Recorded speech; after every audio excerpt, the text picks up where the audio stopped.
கடுமையான ஒற்றை தலைவலி, கடுமையான சைனஸ், அதாவது தலையில் நீர் கோத்தல் அப்படின்னு சொல்லுவாங்க.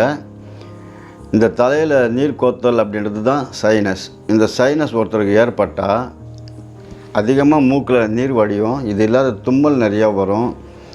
இது எல்லாம் இல்லாமல் பார்த்திங்கன்னா தலை எப்போவுமே நல்லா கனத்து போயிருக்கும். தலையில் முதன்னு வலி கொடுக்க ஆரம்பிச்சிடும். கண்ணு கூட திறந்து பேச முடியாது. அந்த அளவுக்கு இந்த சைனஸினுடைய தொல்லை நமக்கு அதிகமாக இருக்கும். தலை ஃபுல்லாக முழுக்க வலி இருக்கும். ஒரு சிலருக்கு இந்த பிடாரி பகுதி ஃபுல்லாக வலி இருக்கும்.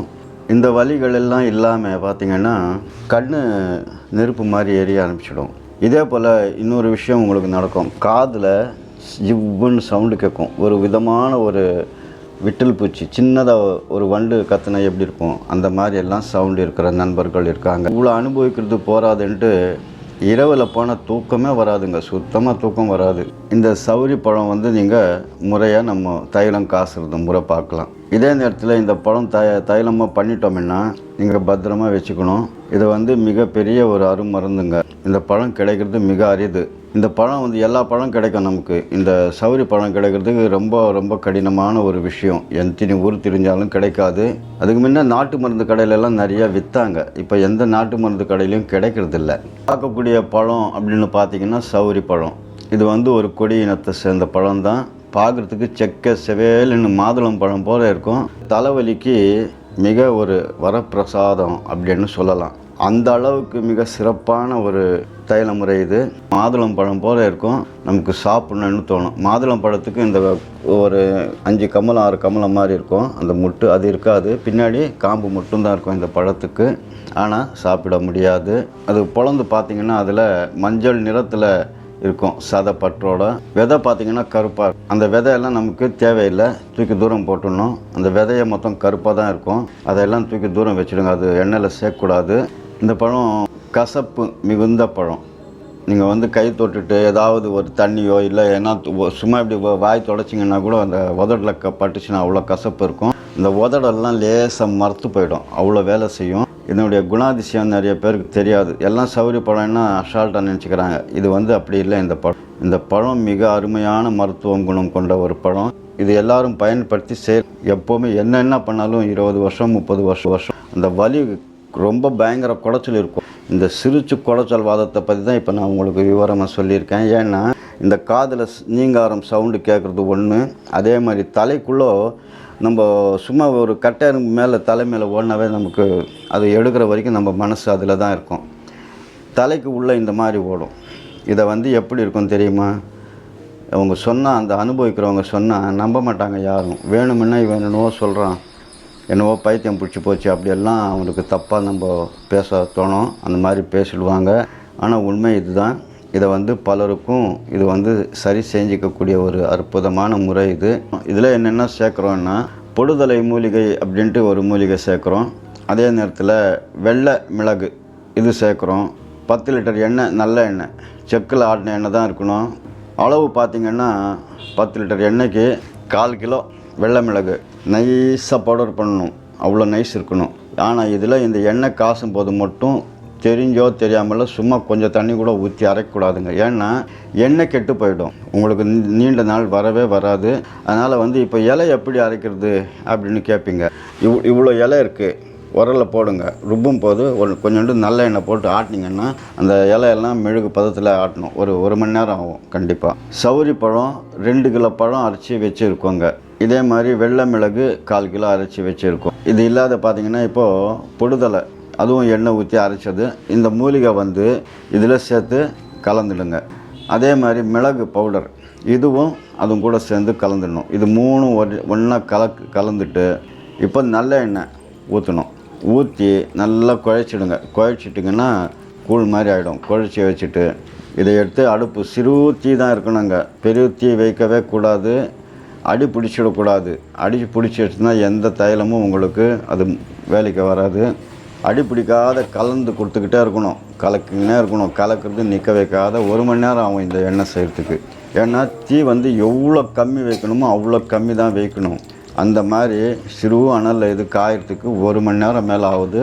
இது செஞ்சு பதமாக இன்னும் சொல்லிடுறேன், மெழுகு பதம் வரணும். அதே நேரத்தில் புகை வரக்கூடாது. எண்ணெயில் வந்து நிறைய ஆவிங்க வரும் இல்லையா, புகை வரும். அடி பிடிக்குதுன்னா புகை ஸ்டார்ட் ஆகிடும். அந்த புகையே வராமல் ரொம்ப கவனிப்பாக செய்யணும். இந்த இலையெல்லாம் நல்லா கலக்கிறது மட்டும் நிற்க வைக்காதீங்க. கலக்கிறது நிற்க வச்சா எண்ணெய் போயிடும். ஏன்னா இவ்வளோ கஷ்டப்பட்டு நம்ம சம்பாரித்து இவ்வளோ உழைப்பு கொடுத்து செய்தெல்லாம் வீணாக போயிடும். அதனால் வந்து ரொம்ப பக்குவமாக அது கலக்கி இறக்குற வரைக்கும் கலக்கி கொடுங்க. சூடு அடங்கிடுச்சுன்னா ஒரு 5 நிமிஷம் கலக்கி கொடுத்தா போதும். எடுத்து வச்சிட்டிங்கன்னா இப்போ எண்ணெய் எல்லாம் ரெடி ஆகிடுச்சு, நல்லா கொதிக்க வச்சு இறக்கிட்டிங்கன்னு வச்சுங்க. இதை வந்து ஒரு 3 நாள் நீங்கள் வந்து பத்திரமாக எடுத்து வச்சுங்க. அந்த பழம் அதில் ஊறிட்ட பிறகு அதுக்கப்புறம் நல்லா வெள்ளை துணி எடுத்து அதில் கொஞ்சம் கொஞ்சமாக வடிகட்டி ஃபில்டர் பண்ணி அந்த சக்கை எல்லாம் நல்லா பிழிஞ்சு எடுத்து போட்டுடலாம், நமக்கு தேவையில்லை. அதுக்கப்புறம் நம்ம ஒரு 10 மில்லி எடுத்துங்க, உள்ளங்கையில் வச்சு நல்லா உச்சந்தல்ல தேய்ச்சி இந்த பிடாரி பகுதி சைடெல்லாம் நல்லா லேசாக தேய்ச்சி கொடுங்க. ஏன்னா உங்களுக்கு வர்மம் எல்லாம் தெரியாது. அதனால் லேசாக சும்மா நம்ம தலை கசக்கிறோம் இல்லை, அந்த மாதிரி 2 கையில் கசக்கி நல்லா ஒரு அரை மணி நேரம் ஊற வச்சுட்டு வெந்நீரில் குளிங்க. ஆனால் வெந்நீரில் ஒரு 2 சொம்பு 3 சொம்பு எக்ஸ்ட்ரா கூட குளிக்கலாமே தவிர சோப்போ எந்த ஷாம்பு வகைகளோ போடாதீங்க தயவு செஞ்சு. ஏன்னா இது வந்து இயற்கை கெமிக்கல் இதில் நிறையா இருக்குது. இந்த இயற்கைக்கு இந்த செயற்கை வந்து ஒத்து போகாதுங்க. அதனால் வந்து உங்களுக்கு தலை வந்து ரொம்ப அற்புதமாக இருக்கும். குளிச்சுட்டு வந்து 1 மணி நேரம் கழிச்சு தூக்கம் வந்துடும். உங்களுக்கு இந்த பசை போல் பசட்டு தன்மையாக இருக்குன்னா அந்த அளவுக்கு பசை கிடையாது. இது நார்மல் எண்ணெய் மாதிரி தான் இருக்கும். கொஞ்சோண்டு சீக்கா தலை வரைக்கும் லேசாக சீக்கா போட்டு நல்லா தேய்ச்சி குளிச்சுட்டு வந்தீங்கன்னா அற்புதமாக இருக்கும். தூக்கம் பிச்சுக்கிட்டு போவோங்க. இது மட்டும் இல்லாத கொரட்டை விடுறதும் இதுவும் கம்மி ஆகுதுன்னு நிறைய சொல்லியிருக்காங்க. அது வந்து ஓரளவுக்கு உண்மையாக இருக்குது. இதையெல்லாம் பார்த்து நம்ம எளிமையாக சரி செஞ்சுக்கிறது. ஆனால் இது வந்து எத்தனை வாரம் அப்படின்னு பார்த்தீங்கன்னா, ரொம்ப ஒரு 5 வருஷமாக இந்த தலைவலி விடாத அனுபவிக்கிறாங்கன்னா ஒரு 3 வாரமோ 6 வாரம் போதும். இதுவே 20 வருஷம் 30 வருஷம் இருக்குது அப்படின்னா வாரத்துக்கு ஒரே ஒரு முறை 2 முறை கூட தேவையில்லை. ஒரு முறை ஒரு 10 மில்லி உள்ளங்கையில் நல்லா எவ்வளோ எண்ணெய் பிடிக்கும், நமக்கு 10 மில்லி தான் பிடிக்கும். அந்த அளவுக்கு ஊற்றி உச்சந்தல்ல நல்லா தேய்ச்சி அரை மணி நேரம் கண்டிப்பாக ஊற வைங்க. இந்த சௌரி ஓடு தைலம் வந்து வாரத்துக்கு ஒரு முறை நீங்கள் செஞ்சுன்னு வந்தீங்கன்னா கண்டிப்பாக இதில் ஒரு குணம் கிடைக்கும். நமக்கு படிப்படியாக தான் கிடைக்கும். நம்ம ஒரு நாள் ஒரு வாரம் பூசிட்டோம் டக்குன்னு சைனஸ் எல்லாம் போயிடுமுன்னா போயிடாதுங்க. இதை வந்து படிப்படியாக வாரத்துக்கு ஒரு முறை செய்கிறோம். 3 வாரம் ஒருத்தருக்கு சரியாயிடும். அவங்களுக்கெல்லாம் ரொம்ப எளிமையாக இருக்கும்போது, ரொம்ப காலமாக வருஷக்கணக்கு இருக்குது, 10 வருஷம் 5 வருஷம் எனக்கு தலைவலி இந்த சைனஸ் தொல்லை இருக்குன்னா அவங்களுக்கெல்லாம் வாரத்துக்கு ஒரு முறை 10 வாரம் கூட போகலாம். ஆனால் இது தேய்ச்சி குளிக்கிறதுனால எந்த பக்க விளைவு கிடையாது. இதெல்லாம் பார்த்து செஞ்சால் கண்டிப்பாக படிப்படியாக குணம் கிடைக்கும். பெண்கள் இந்த கூந்தல் நிறையா இருக்கும், அவங்களுக்கும் இது வந்து செஞ்சுக்கலாம், ஒன்றும் தப்பு இல்லை. ஆனால் இந்த எண்ணெய் ஸ்தானம் பெண்கள் செய்யும் போது ஒரு விஷயம் மட்டும் சொல்லிடுறேன். மாதவிடாய் காலத்தில் இந்த எண்ணெய் ஸ்தானம் யாரும் செய்யக்கூடாதுங்க. ஏன்னா சாதாரணமாக எண்ணெய் ஸ்தானம் செய்வாங்க அவங்க, அது பெண்களுடைய சமாச்சாரம். ஆனால் மருத்துவம்னு வரும்போது இந்த மாதிரி மூலிகை தைலம் எல்லாம் செய்யும்போது மாதவிடாய் காலத்தில் ஒரு 3 நாளோ 5 நாளோ இருக்கும். அது வரைக்கும் இந்த தலைக்கு இந்த மூலிகை எண்ணெய்லாம் போட்டு தேய்க்கக்கூடாது. தலைக்கு தேய்ச்சிங்கன்னா சில்லுன்னு இருக்கும் தலை.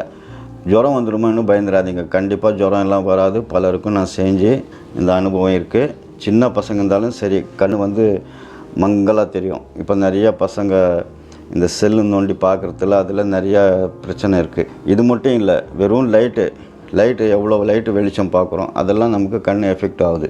அந்த பார்வையிலேருந்தெல்லாம் நம்மளுக்கு ஓரளவுக்கு இது சரியாக செஞ்சு கொடுக்குது. கண் நல்லா பளிச்சுன்னு இருக்கும், கண் எரிச்சல் இருக்காது. இந்த தலைக்கு வந்து மிக பாதுகாப்பாக நீங்கள் செஞ்சுக்கணும்.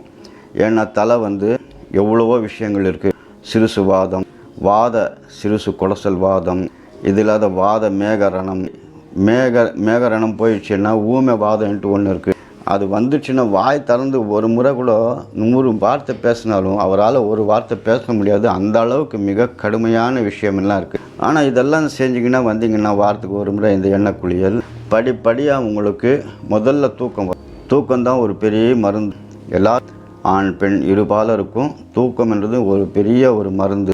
இந்த தூக்கம் வந்து நல்லா ஹாயாக தூங்கிட்டாங்கன்னா வியாதி படிப்படியாக குறையுதுன்னு அர்த்தம். இந்த தூக்கம் வந்து இந்த எண்ணெய் போட்டு நல்லா மஜாஸ் பண்ணிவிட்டு தூங்கினீங்கன்னா இந்த காதில் நீங்கார சத்தம், கண் எரிச்சல், கண்ணெல்லாம் ஒரே ஒரு எண்ணெய் குளியல் போட்டாவே போதும், கண் சில்னஸ் ஆகிடும், அந்த கண்ணிலேருந்து வெப்பமெல்லாம் போயிடும். இந்த மாதிரி எல்லாம் இருக்குது. இதை பரிபக்குவமாக செய்கிறது நம்பி செய்கிறவங்க உங்கள் கையில் தாங்க இருக்குங்க. பாருங்கள். இது மட்டும் இல்லாமல் எது இருந்தாலும் எந்த ஒரு விஷயம் இருந்தாலும் ஒரு பாரம்பரிய வைத்தியரை பாருங்கள். எனக்குன்னு கேளுங்க, கூச்சப்படாதீங்க. அப்படி இல்லையா அந்த மாதிரி யாரும் இல்லைன்னா உங்களுக்கு சித்த வைத்தியர் டாக்டருங்க இன்றைக்கி நிறைய பேர் வந்திருக்காங்க. கிட்ட கேளுங்க, அவங்களும் உங்களுக்கு தகுந்த கரெக்டான பதில் சொல்லுவாங்க. இதெல்லாம் இந்த மாதிரி செஞ்சுக்கிட்டு நலம் பெறலாம். ஏற்கனவே இந்த வாத நோயை பற்றியும் நிறைய தைல முறைகள் போட்டிருக்கோம். அதை பார்க்காதவங்க பாருங்கள். மேலும் இது போன்ற பயனுள்ள தகவலுக்கு இந்த சேனல் சப்ஸ்கிரைப் செய்யவும், அருகில் உள்ள பெல் பட்டனை கிளிக் செய்து ஆலில் செட் செய்யவும்.